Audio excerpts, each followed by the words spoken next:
Hello and welcome back to another good reading from Garrett Stories and such. Today we'll be reading SCP-236, Mimic Crabs. Okay, let's begin.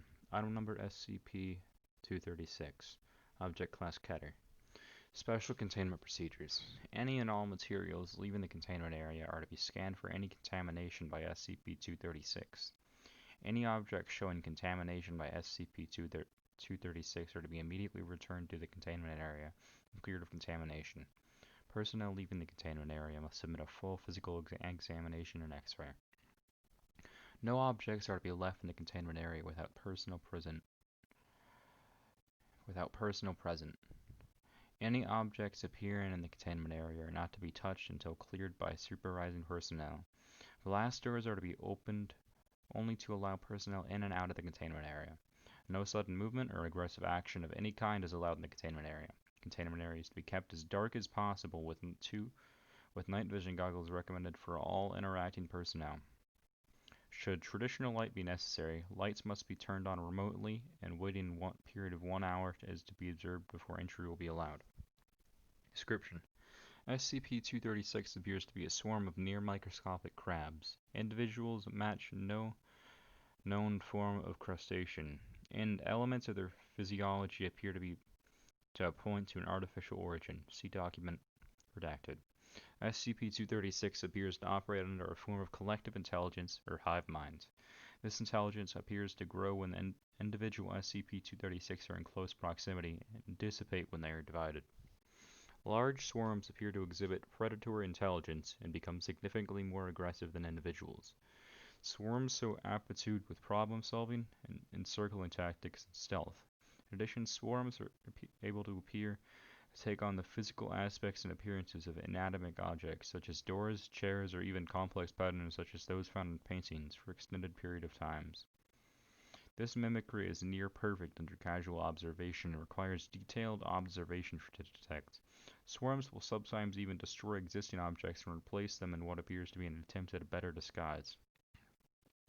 SCP-236 can create additional individuals from organic matter. This includes wood, cotton, or other materials derived from an organic source.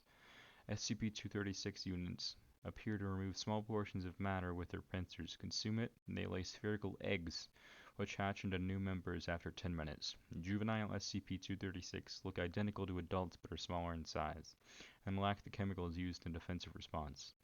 Juveniles reach full adult size after 2 hours.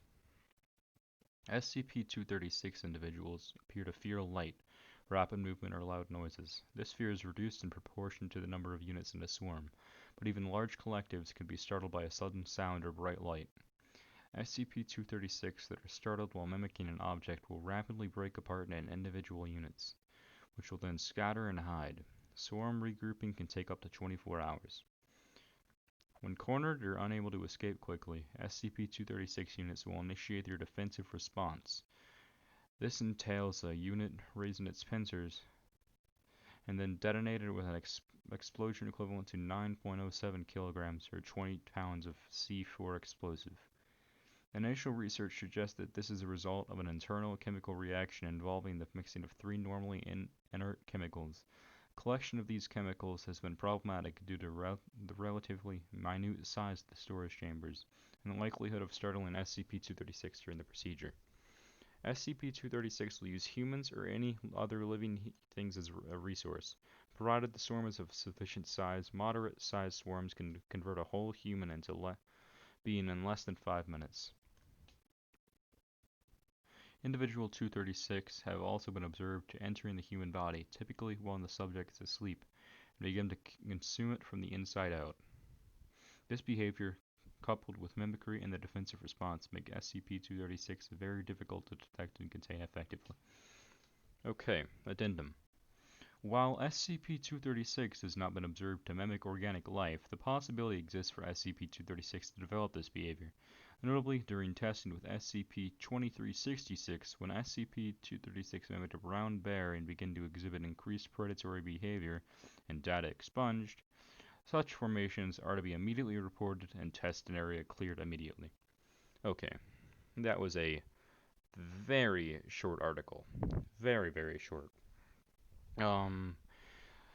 I don't read too many ketters. I think ketters are much more interesting for some people because they're more dangerous. This one isn't really spooky, scary. They can mimic things, they can look like things, and they can eat you alive, which I guess that's pretty creepy. But at the heart of it, it is not going to mess you up and make it so you can't sleep.